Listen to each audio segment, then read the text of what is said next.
আজকে আমরা মাটন ঘুগনি বানিয়ে নেব।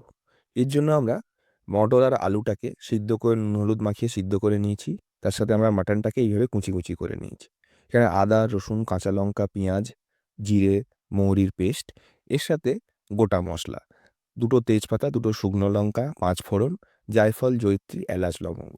প্রথমে গরম তেলে গোটা মশলা দিয়ে আমরা পেস্টটা দিয়ে একটু কষিয়ে নেব। তারপর তাতে হলুদ গুঁড়ো কাশ্মীরি লঙ্কার গুঁড়ো ধনের গুঁড়ো দিয়ে ভালো করে পেস্ট করে মাটনটা দিয়ে দেবো।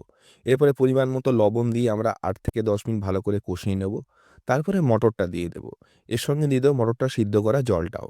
চাপা লাগিয়ে 15 থেকে 20 মিনিট ভালো করে এটাকে সিদ্ধ করতে হবে।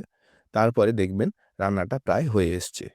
নামানোর আগে এতে আরও 2-1টা মশলা দিতে হবে। অল্প একটু আমরা এতে গরম মশলা দিয়ে দেবো আর ধনেপাতা দিয়ে দেবো। নামিয়ে নিয়ে গরম গরম পরোটার সাথে খান, লুচির সাথে খান কিংবা শুধুই খান, এর কিন্তু জুড়ি মেলা ভার।